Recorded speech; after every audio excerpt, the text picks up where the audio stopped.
Hello, Star Wars fans. We're back again, 2 weeks in a row, with a Starlight podcast. Once again, Lord Dagovere has become part of the permanent crew. He's part of the Starlight Podcast crew now. So we welcome you back again. And we've also got Daddy Sheev, John Bates, as we all know. And yeah, I'm Jedi.Connor. I'm super excited. We got another 3 episode Andor drop this past week, and I'm super excited to just kind of get into it. Um, how are we feeling about everything right now? For our audio listeners, it's the giant smile on my face, but the show just makes me so happy. Really excited for the last 3 episodes. Went in, with all the anticipation, and they definitely came through. They were really good.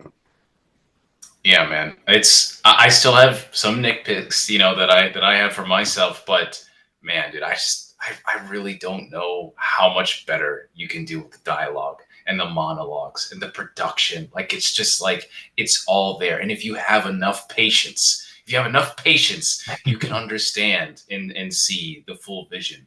But man, I'm sad we're only getting 2 more weeks of this, 3 more weeks of this. So yeah, man, I just want more. Yeah. The Yeah, show is definitely not for people with TikTok brain. So, like, if you have a short attention span, I've noticed with this show, it's like you said, Lord Dagovere. Like, there's a lot of detail and a lot of time into it, and it's been so good so far. Yeah, we'll definitely have to touch up on that like later because I got some things to say, Okay, but all right, but yeah, I definitely agree with you to a certain extent for sure, absolutely. yeah. gotcha. I'm excited about this. These episodes were super exciting, super tense, honestly. Is the feeling that comes to mind. A lot of tension that goes on. So let's kind of just get right into it. Same format as last week. We'll kind of Yeah, go through different arcs, kind of pop over different spots, but we'll look to kind of stay on track, but you know how we get. So let's start with the with episode 4 of the first episode of this arc. Basically, we wake up with Bix, and she is having one of these nightmares that she keeps having and keeps referencing with Cassian. Basically, Dr. Gorst, who has tortured her in the past, is she keeps seeing different versions of him and kind of just nightmare scenario, and we see like another soldier there, and he is basically teasing her about it and things like that. So how are we feeling about Bix's situation right now? The whole beginning of that arc is basically them going to the store, kind of just doing normal things, but they are all that both her and Cassian are struggling in different ways. Yeah, I mean, it kind of just showed like the paranoia and like protectiveness too from Andor, kind of as we saw in the last 3 episodes, and then even in season one, like when he wasn't there, what happened to Bix. So you kind of got a look into like why he's being a little overprotective of her, and we even learned like that's why he killed that imperial trooper, because he saw Bix's face. And you can even see from Bix's perspective, she's still traumatized by that whole experience and still seeing it every night. And yeah, I thought that was a really interesting way to kind of show how the characters are still, coming over their past drama, um, and how even a year later, how it's still impacting them. What did you guys think? the craziest thing is when we start off this show, Bix is the one doing everything. Like she's the one telling Andor, like, "Hey, you got to meet this guy." It's like she's Luthen's like place, that spot over that middleman. And I think what's interesting as well too is this whole Doctor Gorst slimy. Damn, bro, I'm So about to curse creepy. him. I'm not trying to, but Jesus, man, No, fuck this Dr. guy. Gross. Yeah, bro, this slimy motherfucker, bro. Oh my god, So man, creepy. yeah, man. So the crazy thing is though is about this guy is I like how the story kind of tells you Bix is so obsessed about this moment because this is trauma, this is abuse, this is interrogated by one of the most disgusting things that we've ever seen in Star Wars with the dying alien sounds for infinite time that she has in this. It's like really crazy. So it scarred her forever. But then when you see where this all goes, Dr. Gorst doesn't even know who she really is. Like he faintly remembers her. And I think that says a lot about how you affect people in life and how that one interaction between you and this other person is like something that they can never get over. So people with anxiety or depression or whatever it is, maybe abuse victims, whatever it is, like Bix is going off every single day to the point that she has to take drugs to forget this stuff just to sleep at night. And then she's the one that needs to be coddled, that needs to be pulled along, when Cassian is like kind of like not necessarily babysitting her, but doing all this stuff that he's doing, and then also having to make sure that she's okay, which is like, bro, your guys are in the middle of a war. It's not the greatest time to be having like a crisis mentally like that. So yeah, that was a lot to take in, those 3 episodes. Yeah. And one of the things I want to mention is you mentioned like Bix having to be babysat. The opposite is almost true when we go outside of the house. Cassian is with Bix in the supermarket, and you see he's on edge, and Bix is more normal and more comfortable, where the shopkeeper's like, hey, like, what do you want? Blah, blah, blah. And then like, I forget exactly what happens. And Cassian like hears something. He's like, we don't need that. Like, we don't need to do it. Like, he's like on edge, and he can't function in society outside of that little pod, whereas he's better functioning inside of that safe house and inside this war. It's kind of an inverse where she almost has to babysit him. She's like, I'm so sorry about him. Like, let's talk and let's be normal here. So it's such good chemistry. They complement each other in that way too, because like, bro, Cassian reminds me so much of like me, if like I can't order pizza over the phone because of my anxiety sometimes, and this guy is like one of the most coldest, hardest killers in all of Star Wars, and the dude literally can't go to Costco because he's too afraid of people. He thinks everyone's out to get him. So I just thought that was so funny to see. But Bix was like in her element, and I feel like it was even helping her mentally too. So yeah, very interesting. I love that dynamic. That was sick. Yeah, exactly. And then we get to the point in their arc where Cassian is asked to go to Ghorman. And Luthen tells him like it has to be alone. You like can't take Bix with you. We need her strong, but she's not there yet to the fact. And Cassian accepts this job. And then one of the things that I really enjoyed was him going to some person who's in the rebellion that deals with like transportation, and they had this little conversation that's obviously code for something, and then they give Cassian the like who he's going to be, his secret identity, and it's just in his little ear pods. He's like, "You are Varian Sky." Yeah. The designer. Yeah, the designer. Yeah. So that little moment was really cool to see. But I think it's super interesting how Luthen just sends Cassian on his own. And they kind of talk about the fact that like it's harder to do stuff with a partner or someone that you care about, basically. What did you guys think of Cassian being asked to go to Ghorman, and kind of that sequence when he gets there? I thought, I'm losing my train of thought here, but I'll just say that, I thought that whole dynamic, like you kind of noted between Luthen and Andor was interesting. And then even when Andor leaves, and then he goes and confronts Bix, and like goes and checks on her, I thought was interesting as well. What did you guys think of that, of him kind of like going behind Andor's back? Because you kind of saw too, when he got back, how like angry Andor was about that whole thing. Yeah, I think it's helping us all see that, which I thought Rogue One did a very good job when it first came out, is the first scene that we have with Cassian is him shooting the informant, who wasn't a bad guy. He was a good guy. That was not something that happens in live action Star Wars. So you have that neutral gray area where it's just like, oh my God, we just saw a good guy do something terrible. What the hell? He murdered this dude. And now you see Luthen, who is practically in charge of all this, and Now you see him getting a little bit closer to the Saul Guerrero side, the radical Mhm. side, or I'm just going to use every single piece around me. I don't care if he's sleeping with Bix or not, bro. This is my board, you know? And I was just like, damn, bro. And then Cassian also doing his stuff too. And he's going to Ghorman. And then he's like, you know, you guys don't know what you're doing here, you know, like, oh my God, like, bro, Yeah. like these guys over here on Ghorman, yeah, they're like, and he tells it straight out to Luthen too. He's like, yo, these guys are trash. They just started. They got money and everything, but they have no idea what they're doing. And I was just like, wow, dude, Cassian went from I'm finding my sister to, yo, bro, I run this, and y'all ain't ready and good enough to be on my team yet. So yeah, man, I just have so much more respect for Cassian in the series. So when I go back and watch Rogue One, I was like, okay, he's not a nobody anymore. Damn, I feel like they should have made the show before Rogue One. Like, God, you know? It kind of sucks. We kind of know, like, you know, the ending per se, because it would have been cool to like to have that unknown, but it is kind of cool now to see, like, you know, how Andor got to where he was in Rogue One. Yeah.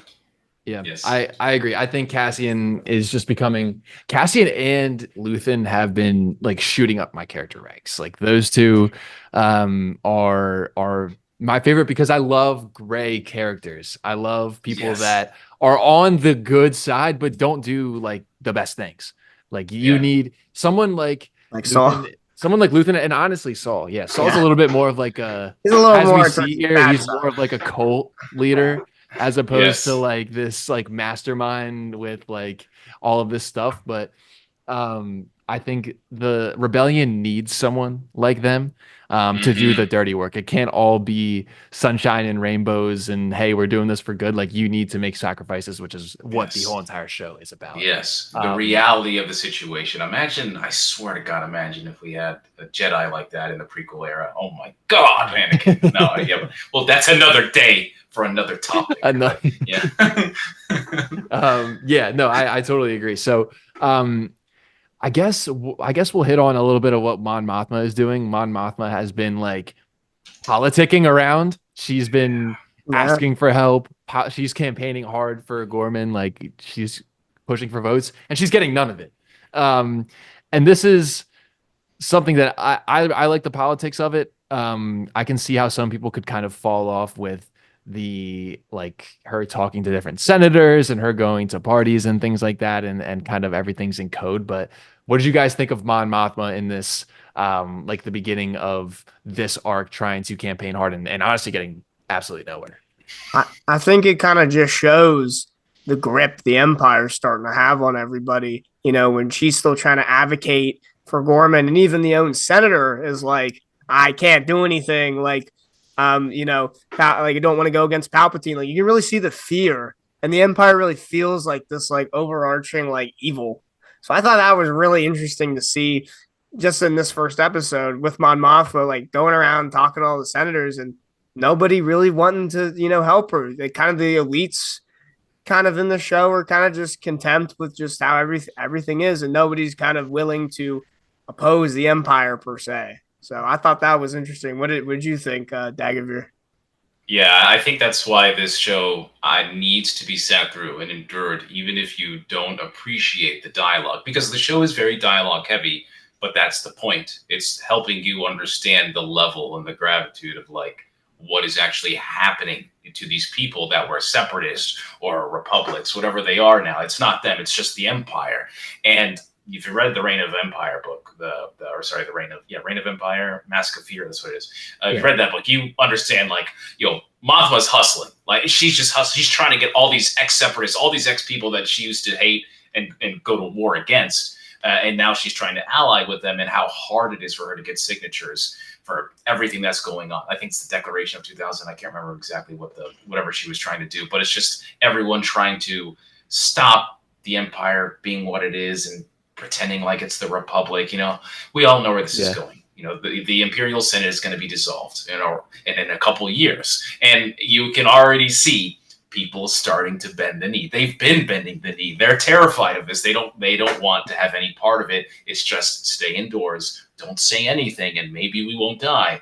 And I think that's the best part about this show, that it's showing you how terrifying the Empire is when it's not even at war with its own people yet. So so good, man. It's just Yeah. you don't see that in the movies, you know. Yeah, something that stood out from her in this episode in the beginning of this arc is, well, not specifically her, but there's this scene where there is like there's someone in the middle basically leading the Pledge of Allegiance to the Empire. Yeah. And you can see how uncomfortable and like furious Mon Mothma is during that. And that's when she storms out and starts. I mean, she just has had enough of the Empire, and just the fact that they are doing the like Pledge of Allegiance. It's something that like really stuck out to me. It's like, hey, I used to do that in school, the Pledge of Allegiance to the United States of America. When you're pledging your allegiance to the Empire as well, it's like, hey, like what's going Daddy on? see Palpatine, yeah, exactly. Like that pledge kind of just shows how trying to just take away the the individualism of every planet is kind of like, oh, you have all these other plants and stuff. No, there's only the Empire, and you kind of that's the main thing I got from that scene is like just how like. I don't know what the term is. It's basically like instead of a bunch of individuals making up a whole, it's just like just the Empire. It's just the Empire. There's nothing. That's all you see. No individualism. That's all. Yeah, that's the word I was looking for. Yeah. And then let's talk about now. Let's talk about Dedra Meero and Syrill Karn. I want to talk about that.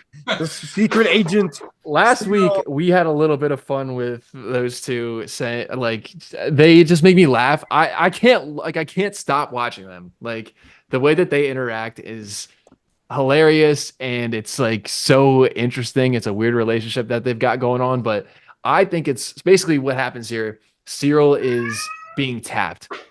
he's being wiretapped. They're always listening to all of his conversations with his mother. And he wants the Ghorman front is spying on him, and he wants that to happen because he's part of Dedra's plan to incite rebellion with a rebel group so that the Empire can hammer down on that even harder, which is her ultimate plan. So like what did we think of Syrill? Because he's one of my favorite parts of this arc, where we see him kind of grow as like he keeps growing more competent for the wrong side, obviously, but he keeps growing. Yeah, I mean, I really liked Syrill in this episode. It's kind of interesting how, talk about laughing. His whole conversation with his mom was cracking me the hell up, and the fact that the Ghorman front's like listening to all of that was interesting. I also found it interesting how, he's still like thinks he's doing like the right thing, and he really wants that like approval of that he's doing the right thing. Like you guys saw later in the episode when he met with what's the main ISB agent's like director's name? What's that guy's name? Oh, I don't exactly remember his name, but when he met with him, you could just see like how much like approval like Syrill like wants to get, from the Empire. And that like seems like a theme that he is still trying, to go down. I also kind of like the double agent thing that he's kind of going on in this arc. What did you guys think of Syrill?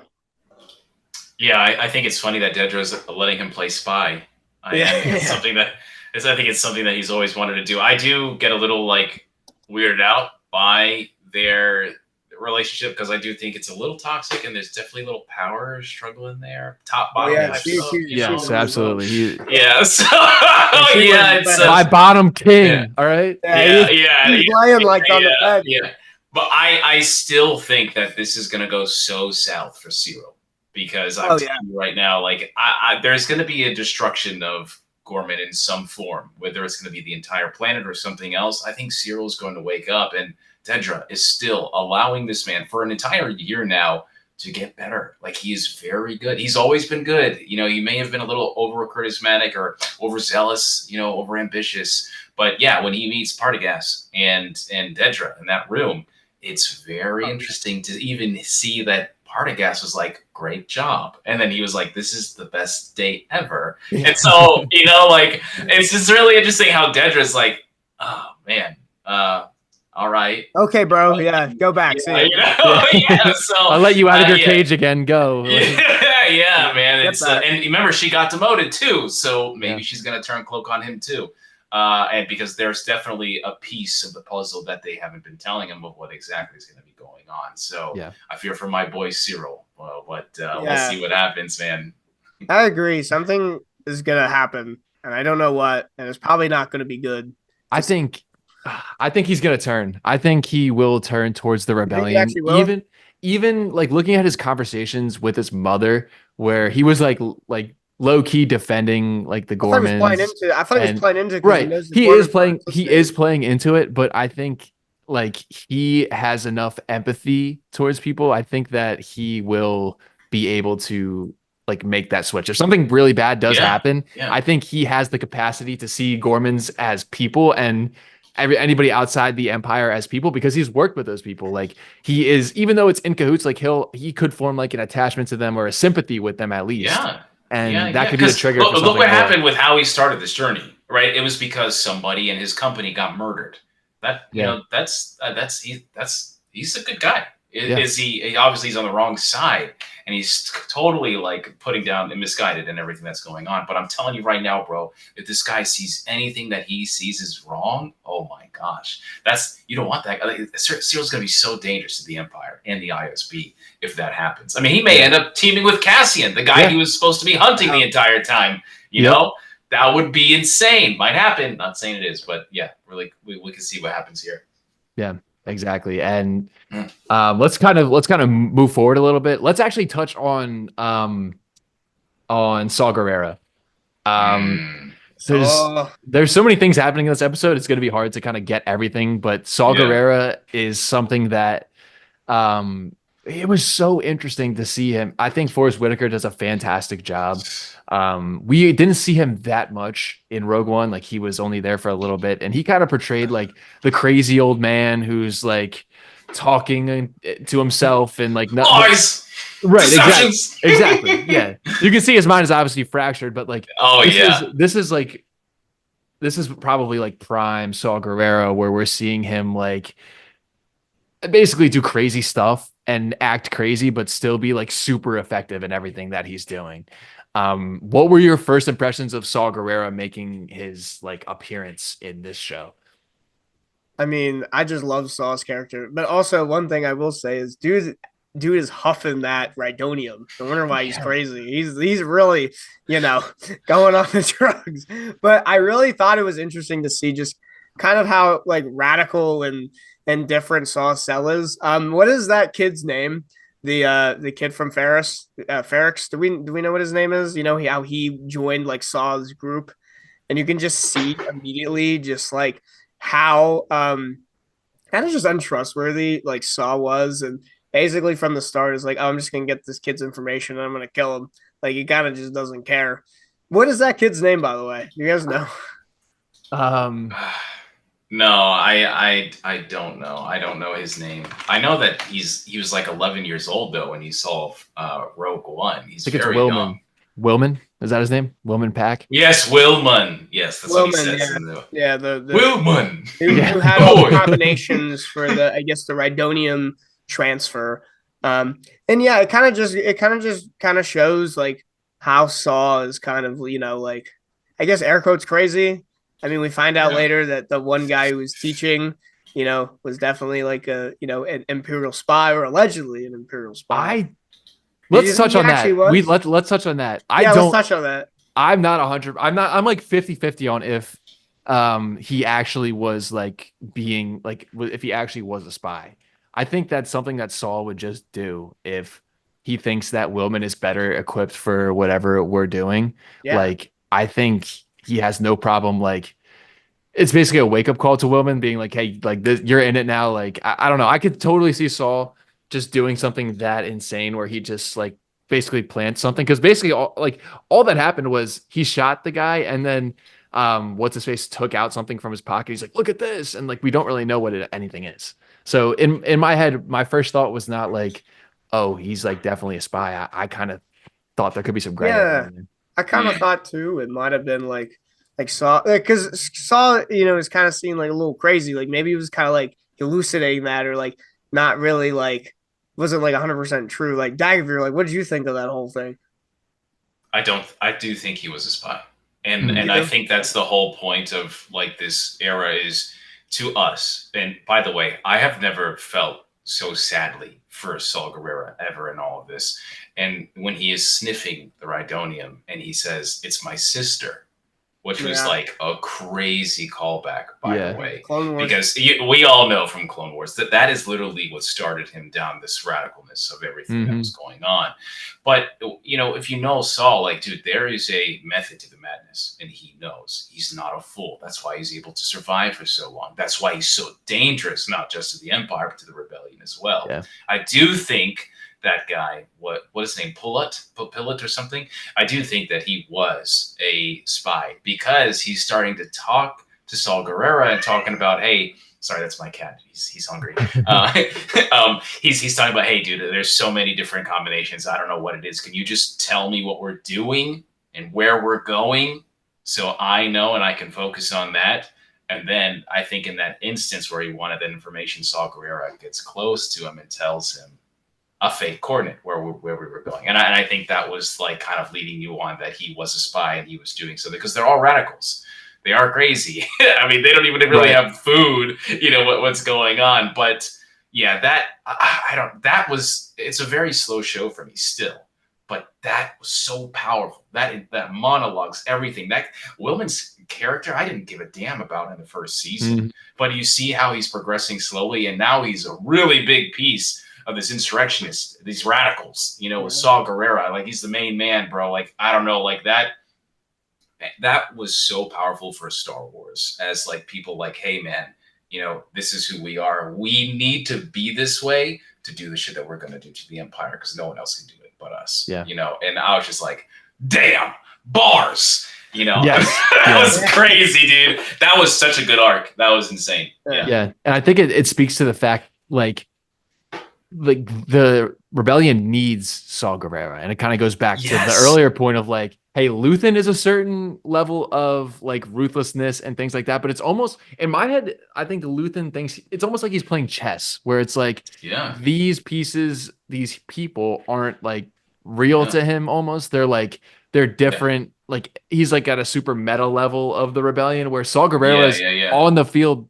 They're like in the field blowing people up. He's like in the trenches. I'd even argue that Luthen is losing it and that he's coming undone because the way he is, everything's so tactical and meticulous and stuff like that. Bro, we are 3 years now, too, in the next week. 2 years away from the Battle of Yavin. Like, we do not have time. He even tells his buddy there, like, hey, man, you used to tell me to wait. You used to tell me patience. What's going on? And he's like, we don't have any more time. Like, okay, well, we're losing.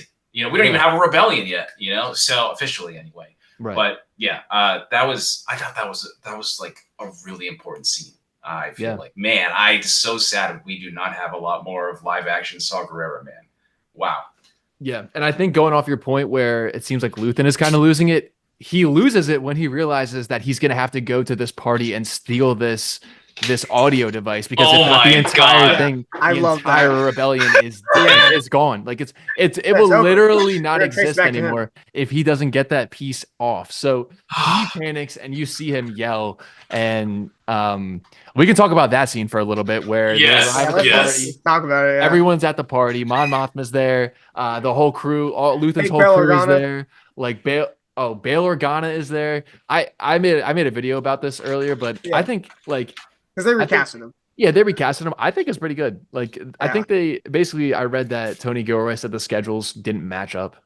Yeah, it's the Agent Smith thing all over again for the new Matrix. I'm not a fan. I don't like it, but I understand. Right. I get it, Yeah, I guess it was better than like a CGI face that was like creepy. So, and I think they dropped him in there just so now we know. Like I feel like that scene wouldn't have been there unless like they're like basically I think he's gonna have a way bigger role in the next 2 arcs, or we'll see him at least more. But Yeah, let's talk about that scene where they have to take the device off of the art piece. What that was the most intense part of the show for Oh, me. dude, I was like freaking out for them. I was like, oh my God, are they gonna get now? Like, and the thing is too, like, like Luthen's assistants, what is her name? I'm so bad at names in the show, but she's having the ISB like undercover agent kind of like block her view, and they're going through the gallery really slowly, and it's like building the suspense, like, oh my God, are they about to get caught? And then it gets like stuck in there, or like you see like her hands bleeding. And I was like, Clea. Wait, what? Clea? Yeah, Clea. Oh, Clea. Oh, I thought you said Leia, and I was like, oh my God, Leia. I think that's supposed to be his advisor. Although she seemed like she was kind of running stuff when they were fighting, which was interesting. Running stuff, yeah. She told the ISB guy, like, listen here, you little shit, you're gonna block this thing for me. Yeah, but even Luthen, she was like talking this stuff to Luthen too. He's like, well, what did you want, bro? Do you want to do this, or like, do you want to win the war, or do you want to win the war, buddy? Right. I was crazy. On business. Yeah, she was. I will say though, I was laughing through a lot of that scene, especially when they were freaking out. I want to share my screen. Is that something I can do? It's just a picture. Yeah. But I don't know if you guys. I can't share a screen. But I don't know if you guys have ever seen Pawn Wars. And there's this. It's basically about like people. There's this pawn shop, and they have all these like artifacts and stuff coming in, but they're not experts. They have to call the experts to see if this stuff that's really valuable is like actually legitimate. So they need to call someone in. And I felt like there's this one guy they always call on this show, and it's literally the guy that just makes sure that everything is real and authentic. Yeah. And I felt like that's exactly what happened to Luthen. Try sharing now. So much. And then it's just like, oh no, they called the expert and they said that this thing is fake. And so I just thought it was so. Dude, yes, I thought it was. So let me call my guy. Let me call my guy. Everything about space. Let me call my guy about space artifacts. Try sharing your screen now. Luthen's arch nemesis, bro. Like, could you imagine that? This guy comes in. No, that's not Rakatan. Actually, this is a fake. Yeah. That's hilarious, man. That was so funny. But great scene. Also, Mon Mothma being there with director Krennic was divas. So funny. They are divas, bro. Both of them. But just like it was just. I swear to God, I was watching a Twitter conversation in real life in Andor. Right there, man. It was crazy. Back talk, back quote tweet, like just right there in front of everyone's face. It was crazy. It feels like in high school history class when you get one person who's on the very one side of the other person who raises their hand and they're like, all right. And then we're just like, all right, here we go. Like it's going down. We're going to have a conversation here. Like everybody get their popcorn ready. But I really like Mon Mothma was just throwing jab after jab after jab after great distraction while they were removing I mean, she really had no idea either. She didn't even know. Yeah. But, also, I had a question for you guys. Are they referencing, when I mean the Imperials like Krennic, are they referencing the Republic as the Empire now? Because there's some weird things where they say, like Dedra was talking about how like, oh, I grew up in this like, in an Imperial orphanage, and I was just like, oh, interesting. But she's like 30, late 30s-ish and everything else. And Krennic was talking about how he learned in the Imperial Naval Academy. I was like, wait a minute, hang on, bro. Like you're also like really old. What are you talking about? So and that's what I'm thinking is happening is that they're like self-referencing, like the Republic was actually the Empire. That's what we're just calling it, the Empire now. Yeah. So it seems like that because Andor doesn't usually make those mistakes. So I was wondering if you guys also felt that way. Well, also Saul mentions the Republic too. In his speech, he's like, he basically says something in the realm of, we will all be dead before the Republic returns, yet we still fight. So obviously he's referencing the Republic as Republic, Empire, then the Republic will return. Where, as opposed to, I'm sure anybody who is an Imperial will be like, it's the same thing. Obviously, we always were. We just expanded. Like we're just better now. Yes. So that makes complete sense. I think if you say that, if like it's just the Empire, I wouldn't say you're wrong. It's the same people, same staff, same. Yeah. Exactly. No, yes. So one of the other parts that we haven't hit on is the heist that the Ghormans do on the Empire. Like heartbreaking, man. heartbreaking.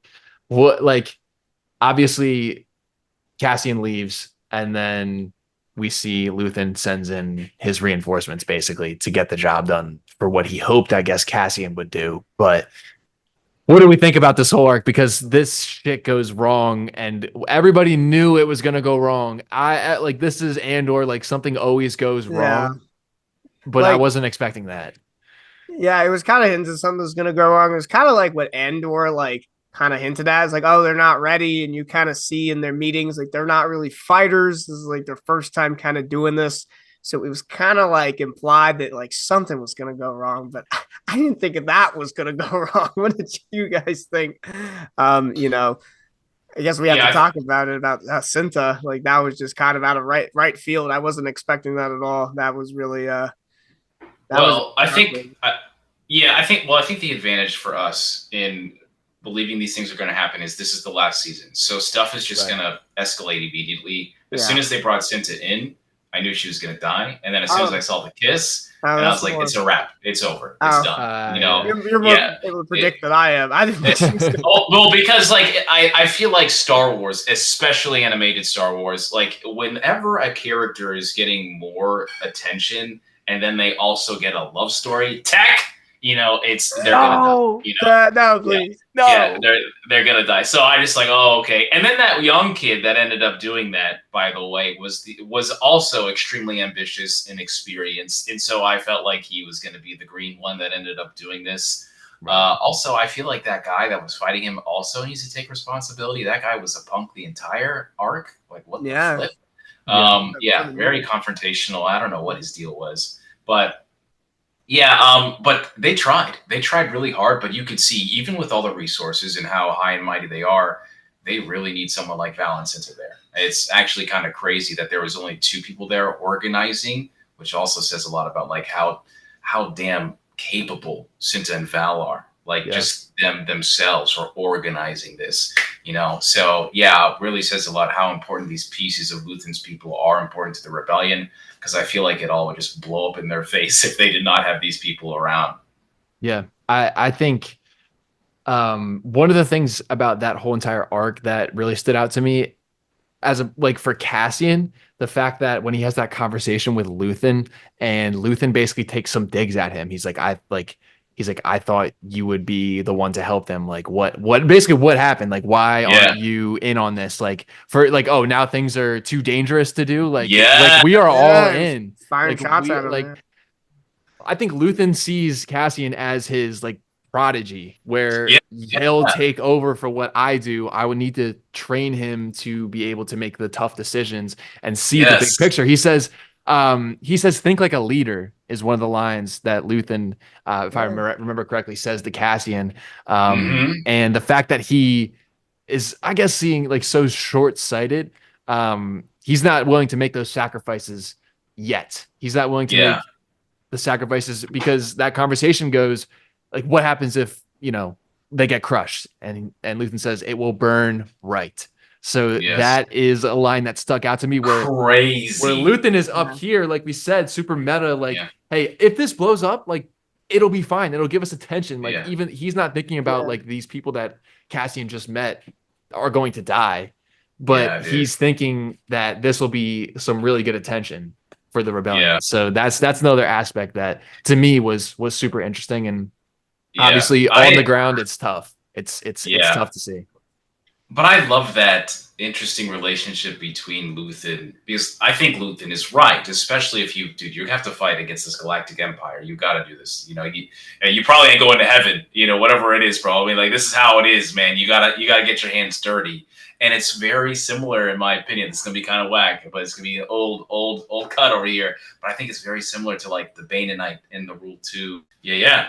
All right. Technical difficulties. Go ahead. All right, yeah. So like I was saying, is I just really enjoy this relationship between Cassian and Luthen, because I'm a big Legends guy. I love Old Republic. I love all these books, and one of the things I keep remembering is the Rule of 2, the Bane-Nites, and Darth Bane and Xana, or Plagueis and Palpatine, Sidious. It's just so interesting how in this way, obviously they're not evil people, but they need to do these things. It's a certain way that it's been taught. And then, yes, maybe Cassian is this person, this protege that Luthen has been looking for to become the master and take control of this. Because not only is Luthen old, but this arc I feel like has been showing like, bro, the guy is losing it. He can't even remember how many bugs he has and all these people, and the rebellion is only going to get larger. So someone like Cassian, who we see in Rogue One, who's working with Mothma, is probably going to be that person that he wants to help control and oversee everything. So I just thought that was cool. It's like these like two rule of two Sith, but they're not Sith, obviously. It's the rebellion Sith. So yeah, I really appreciate that and how that's been working out in the series. Yeah, absolutely. And Johnny, you had something to say off camera about the that conversation as well. Yeah, I mean, I was laughing when he like mocked Andor and was like, when Andor said last season, "Kill me or take me in," he goes, "Kill me or take me in. You're in." Like I thought that was like so funny and like an emphasis to Andor, like, dude, you're in this fight. Like, there's no more messing around. Like, you're either in or you're out. Like, I'll just shoot you right now, I guess. Like, I guess he feels like Andor is kind of like not seeing the full picture, which like you guys were just talking about earlier. And he's think like a leader. Yeah. Yes. Gotta think like a leader, dude. You're in the fight. Yeah. Let's do this. Yeah. He's the one. There's no one else. I mean, he's the one. He steps up or step aside, bro. Like that's literally it. I feel like. Yeah. No, I agree. And then I guess to go off of that, the next thing I want to talk about is Syrill is basically the only person that is happy with any of this outcome that happened with his heist. Like, he walks away there smiling. Like he's like, I mean, maybe not smiling, but like he in his head, like everything worked to perfection. Like a bonus that someone got killed. Like basically what the Empire is doing is working to perfection. And something that was frustrating as a viewer is Cassian is actually completely right when he talks about how the Empire just loves to feed false information. And we know that's what he's doing, but something had to be done. They had to take some sort of step.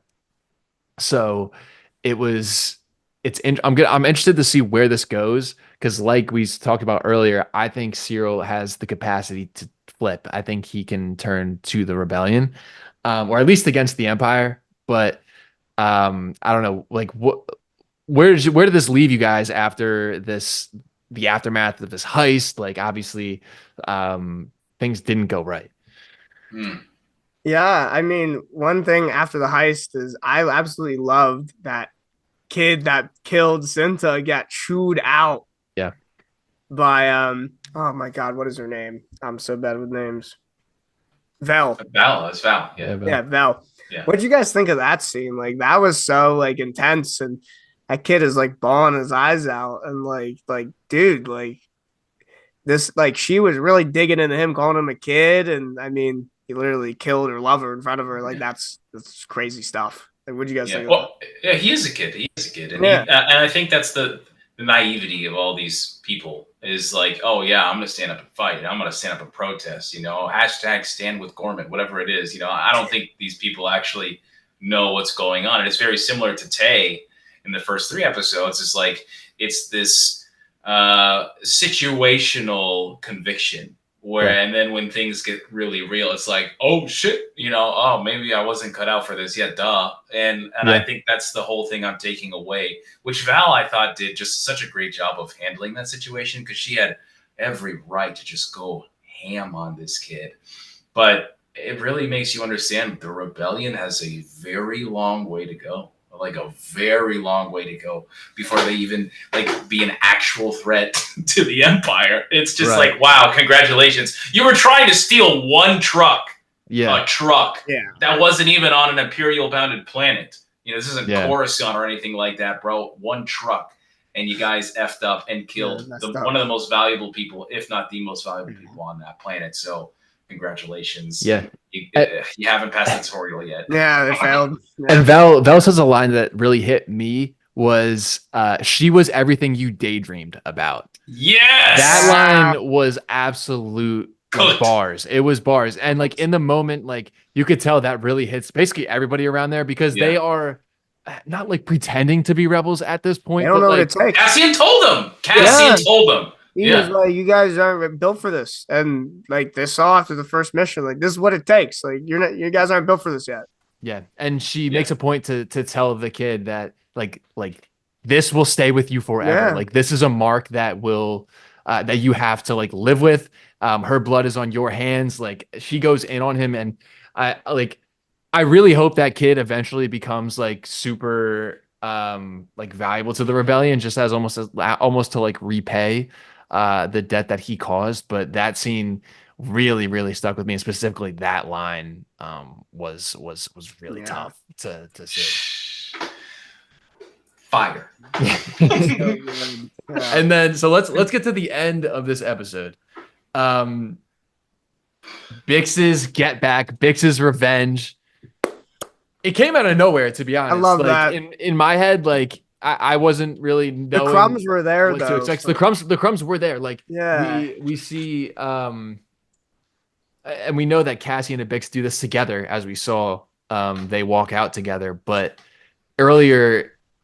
I forget exactly what the line was, but Luthen was saying like you're basically more valuable like by yourself. But this might be, I don't know if this was a Luthen sanctioned mission. I'm assuming it was, but like the fact that he let them both go together was I think a character moment for him.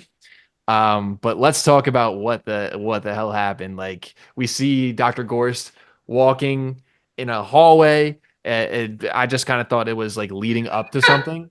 And he walks into an office, like very nonchalant, like, and then all of a sudden we hear the sound of a blaster, and he turns around, and his first reaction isn't, and you said this earlier, Dagovere, like the first reaction isn't like, oh my God, there's a blaster pointed at my head, I'm about to die. He's like, I know you. I think I know. I know.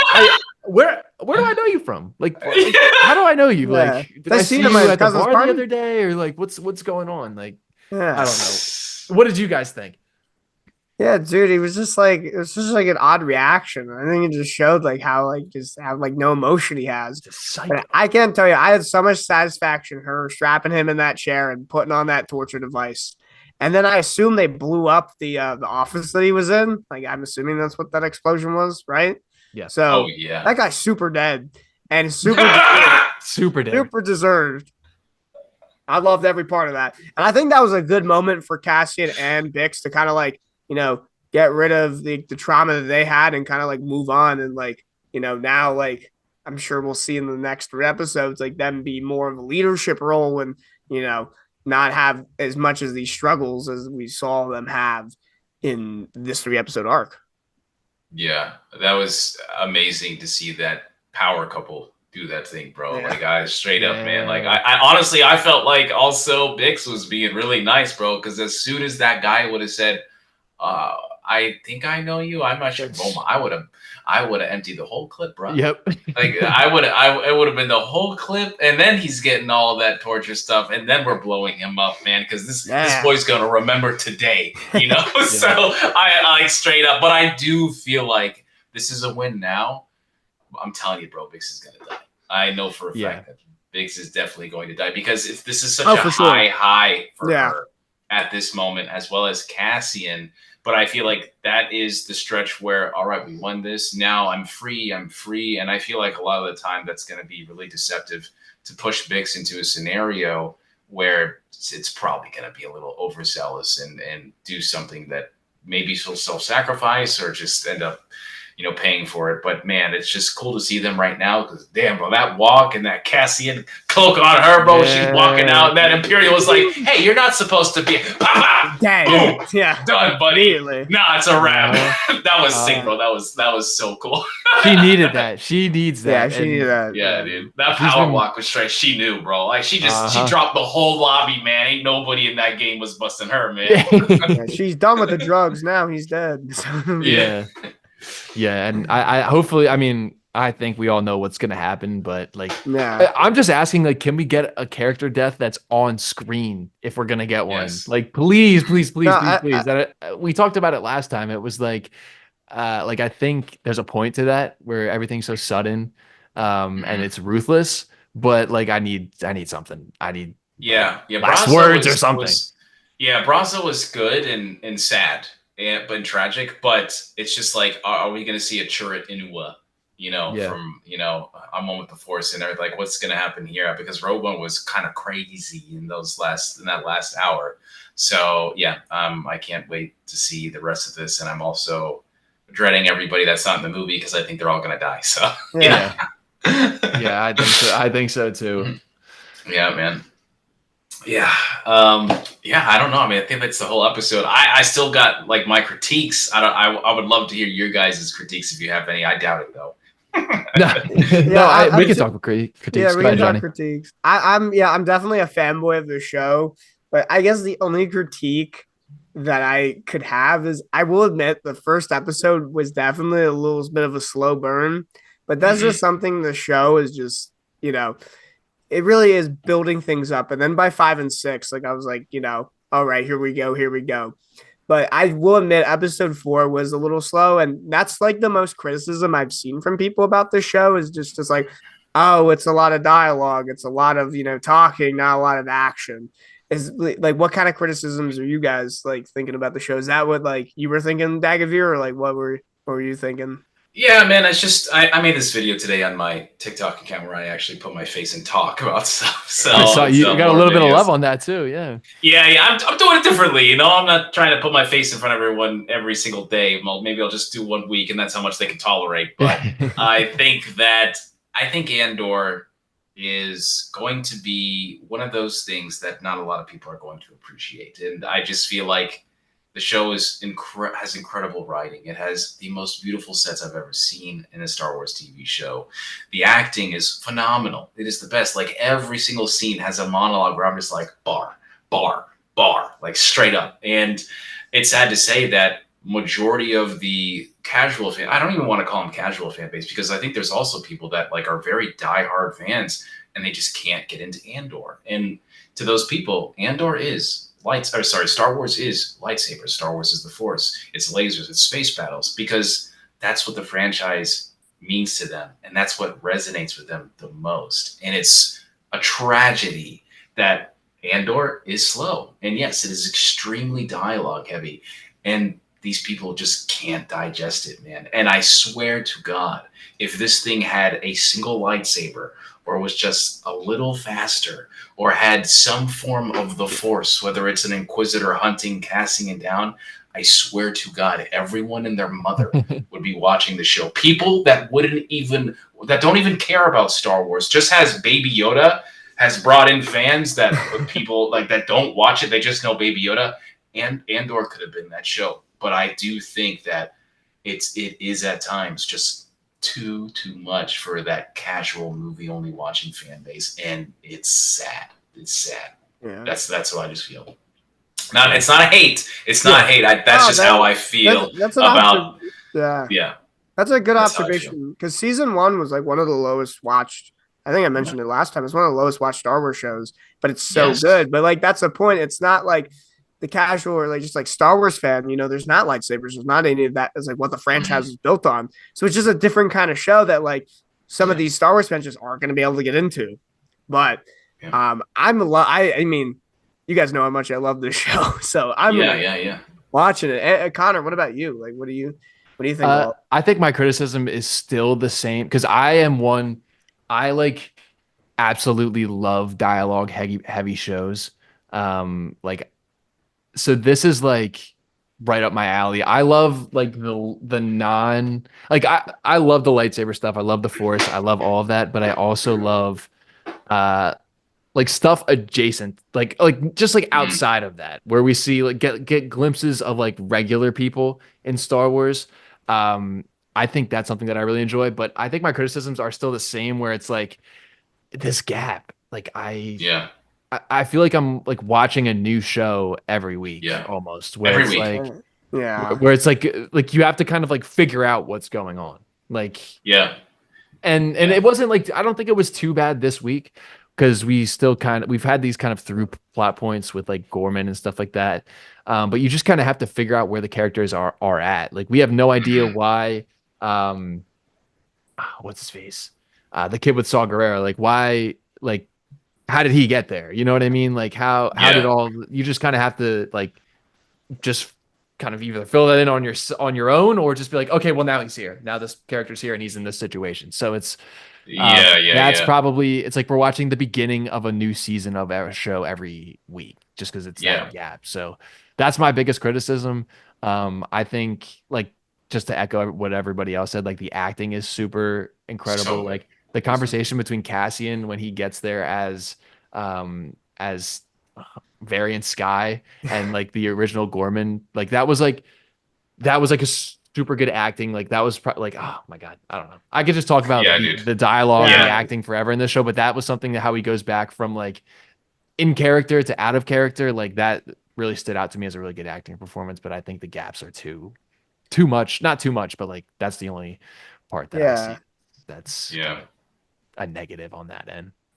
Yeah, I said the biggest negative for me, because what I was saying, I feel like it's just more true to this series as a whole more than like a criticism. For me, it's just like I do think at times it is too realistic, like the language, which if you watch the was it the case thing where they show the behind the scenes where it's like they tell you everything. They were talking about how it's like a mixture of like German and French or something. Like they created a whole language. But I did feel like at times, the Ghorman language, where I felt like at times like this is too like this sounds like German, this sounds like French. Yeah. You know, this is too much.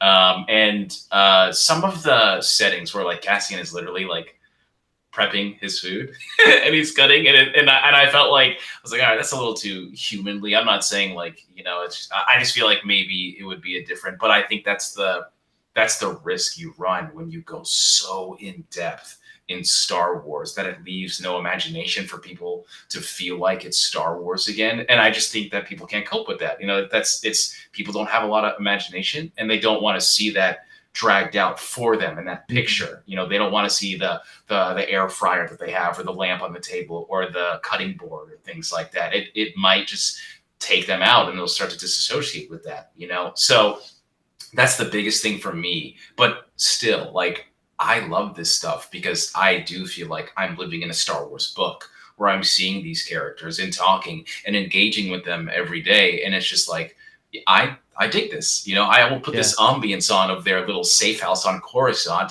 Bix might be complaining about it, but I love it because it's on Coruscant and it's raining, you know? But I think that's, again, I think it's a toleration level of how much of Star Wars do you love?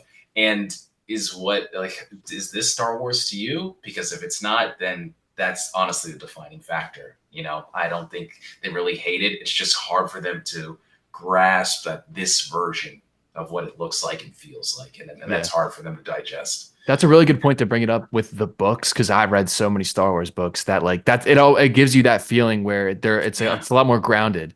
And a lot of the books are really grounded. Like when they went into that like supermarket, like I eat that stuff. I eat that stuff up. Like I could see myself going into the supermarket and everything's in Arabesh and like that is something that's like super interesting to me. But that could be something like, why the hell are these characters going to a grocery store? This is Star Wars. Like I don't want to see that. But those like little moments, those little moments to me are what I eat up. So like that, like me as a Star Wars fan, as opposed to somebody else, like both are completely valid. I like that's just maybe this isn't. Yeah.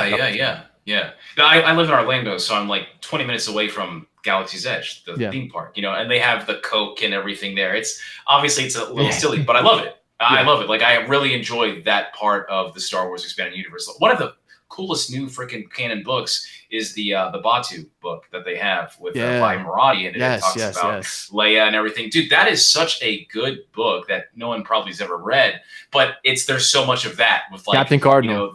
You know, Captain Cardinal, exactly, and everything else that's going on with Phasma later. But that specific story about the culture, and we see a lot of the culture of Ghorman in there, and so it made me feel like, this is a part of Star Wars that I'm used to because I've read so many books. Yeah, but I guess I didn't even think about that. Yeah. But see, that's the thing though, is like people aren't thinking about that, bro. They're thinking about a Sith Lord, a Darksider, or a Jedi. and that's the thing. It's like, bro, like they're eating that, they feast on that, and they will have that every day. Like I'll have peanut butter jelly every day, and I don't get bored of it, Right. But that's just me, bro. Ain't nobody else gonna be eating that every single day, So and that's what I feel like Andor is and isn't for some people. So I get it, man. I get the criticisms. I understand. Yeah. Cool. Yeah, it's just such a different, kind of Star Wars. Completely different medium. Yeah. Like it's almost like world building, if that makes sense, if you know what I mean.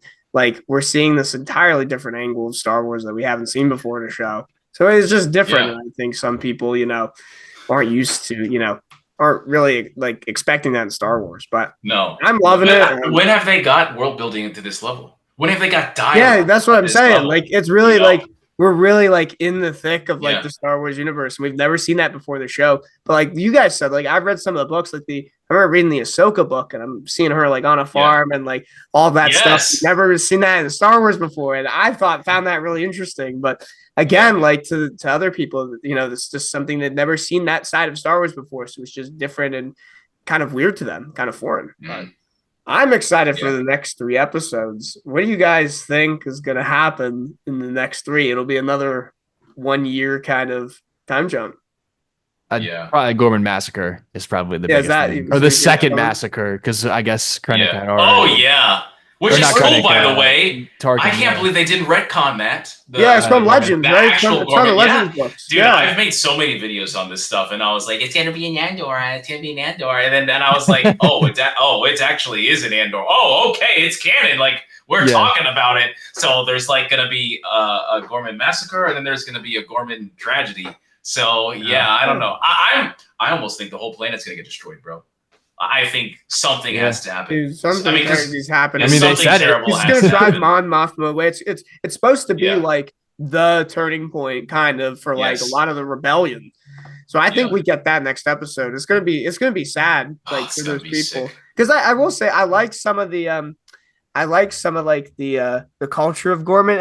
It's literally space France is what I like concluded, like 1940s, like space France. Like that's what they were saying. That's what they were saying in the behind the scenes, I think, too. Yeah. Like they got inspiration for that planet from like 1940s, like resistance, like French fighters against the Germans in World War II. Like that's like their main very George Lucas reference. Yeah. With the the war and like real events worked in the Star Wars. I mean, George did that with the Vietnam War and in the 70s.